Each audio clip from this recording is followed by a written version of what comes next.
Thank you for joining us here on What's Up Prince William for Community Conversations. Today we have Derrick Wood, Mayor of Dumfries. Thank you very much for being on our show today. Thank you for the invitation. Always a pleasure to come by and to really be able to engage with your listeners and your readers about what's going on in the community. So thank you. So we have one of the things I'll say it's in the news right now is the Washington Commanders, where Prince William County is being considered for a possible stadium. So what are some things that you think that would be beneficial for the community for actually having it here? I think, first of all, a stadium, and one of the things I look at when deciding any projects or development is I look at the vision, right? Because everything has to line up with the vision. Like either for us, it's a strategic plan, a comprehensive planning, right? So when I do projects, and the public have to weigh in on these comprehensive plans, on these strategic plans, and all those other things. And one of the reasons that I know I got elected was I said I was going to make Dumfries a destination place that people from all over D.C. and Maryland, they just wasn't going to drive through Dumfries, but we were going to find reasons for them to drive to Dumfries. And so when you look at the benefits of a stadium, and whether I like things or not, I might not like the football team or none of that, but I always measure things based on the vision, right? So does this vision of bringing a stadium, does that make people drive through Dumfries, or is it going to make people drive to Dumfries, right, or Prince William County? And so in this case, people are going to want to drive through with a stadium. All right, and so the obvious question, people are immediately, for whatever reasons, they're going to try to think, what are the reasons why this won't work? Right, Sure, that's how their mind. Such as like traffic, those type of things. Yeah, and so my mind goes to I'm a solution-oriented mayor, solution-oriented person. Period. I'm going to look at all the reasons why this can work, and I think it's three reasons I came up with, and I look at this holistically. Is our infrastructure is broken. Like people have been crying traffic for. I came here in 2001 and people were crying traffic, right? So traffic is one of those things that's not going where. So a project like this will give us an opportunity to really frame the conversation about what infrastructure things or what things can we do to fast forward or give us the fast pass to fixing the infrastructure and the traffic issues, right? Otherwise, nobody's talking about the solutions to the major traffic issues, right? So if we frame our minds around what are some of the things we can do to make this work. And I looked at it immediately when they brought it to me and I said, wow, we have an opportunity of a lifetime to probably get some infrastructure deals that we might not even look at for the next 50 or 100 years. One of them being two-way rail service. Okay, I'm on the Northern Virginia Transportation Authority, so we see that Long Bridge project is fully funded. For those who don't know the Long Bridge project, it's another train bridge across the Potomac River. Right now, there's only a track going one direction. So people who try to catch the VRE to commute, it only goes one direction in the morning and it comes the other direction in the afternoon. What the Long Bridge project could do would be give you two-way rail service on the VRE. And that will allow us, if we can get extended hours, because right now it's only doing commuter hours, because they don't have the demand or the traffic. A stadium project will probably fast track, right? Because I would say anybody that's on this, that has the authority to vote on this or to bring it, one of the things that needs to be in place first is the infrastructure, right? To be able to support that traffic. You know, in the Dumfries area, which is the Potomac District, shout out to Supervisor Andrew Bailey, right? They have a VRE station slated to come in Potomac Shores, right? And I think this will be able to fast track building that stadium.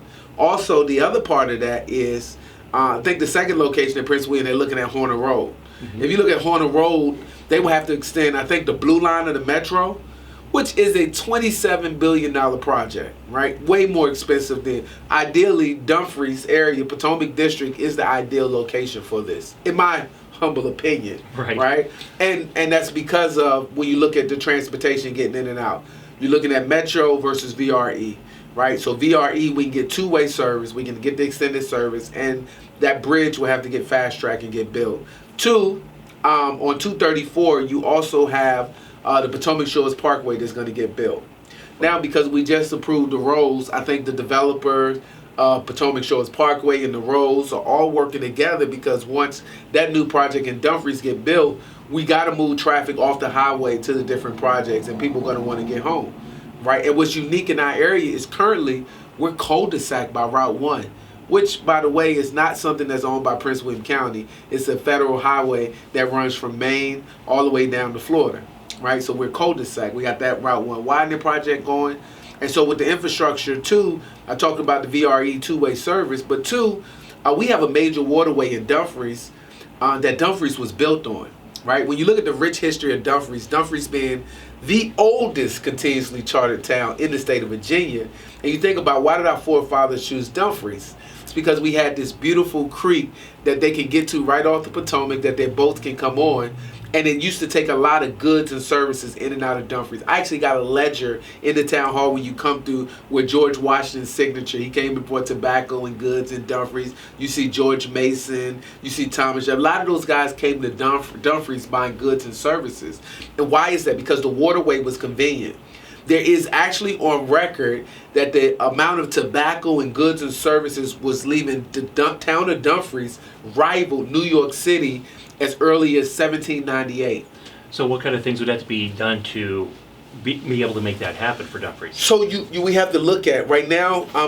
We have the infrastructure bill got passed. Of course, I'm in contact with Supervisor Bailey's office. I'm in contact with Senator Warner's office, and right now we're trying to get a flood study done for Quantico Creek. Gotcha. Right, which from in the town of Dumfries, the community really got disconnected because it got silted in. They had poor farming practices. They were planting tobacco, putting tobacco down, and all the soil began to shift in.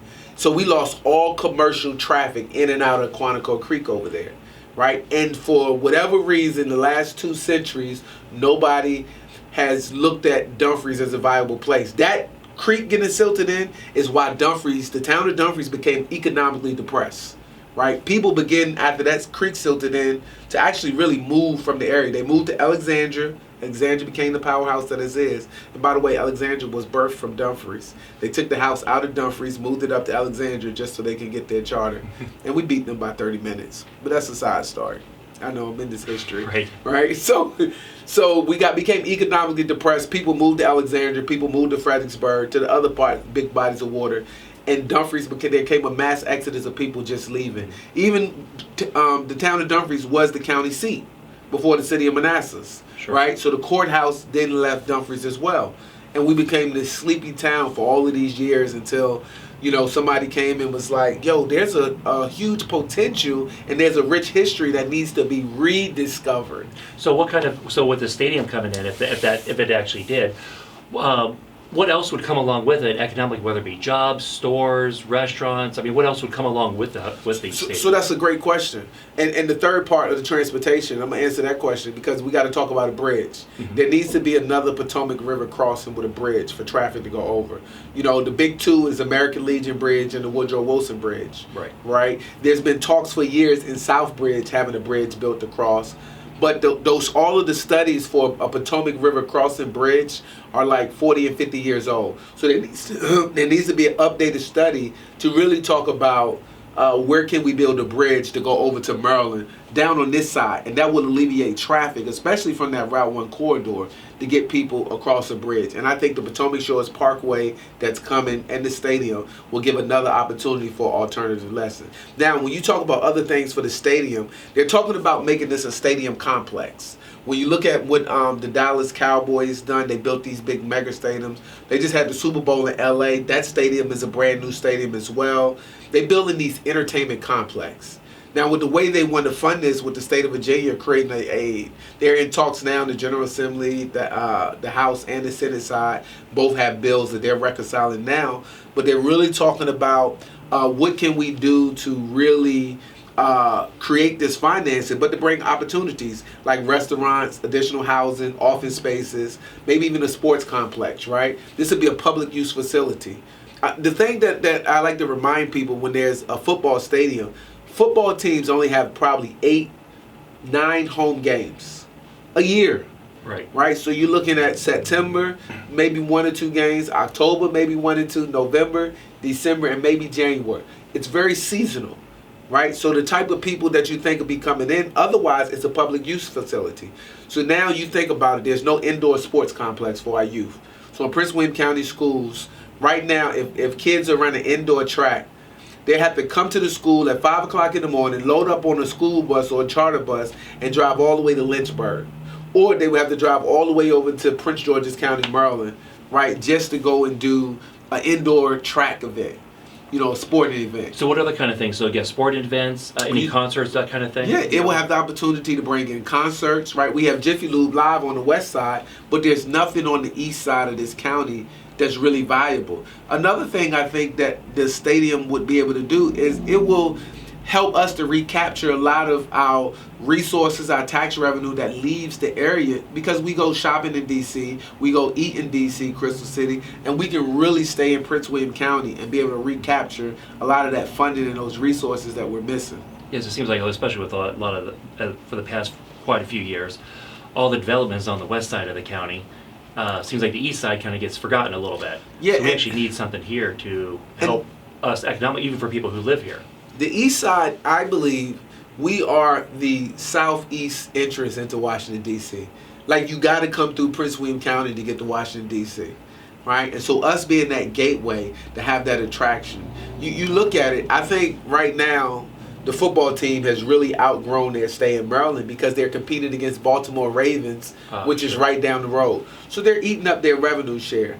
Their fan base is in Tennessee, North Carolina. They have fan base in Southern Virginia, otherwise. So their fan base, the whole NASCAR, Joe Gibbs and all of those guys, right, they're coming up to support this team, right? And so this is an ideal location. They don't have far to drive. We're building a massive hotel in downtown of Dumfries, if you didn't know, the Rose. It's going to have 350 beautiful rooms for people to come up and to stay.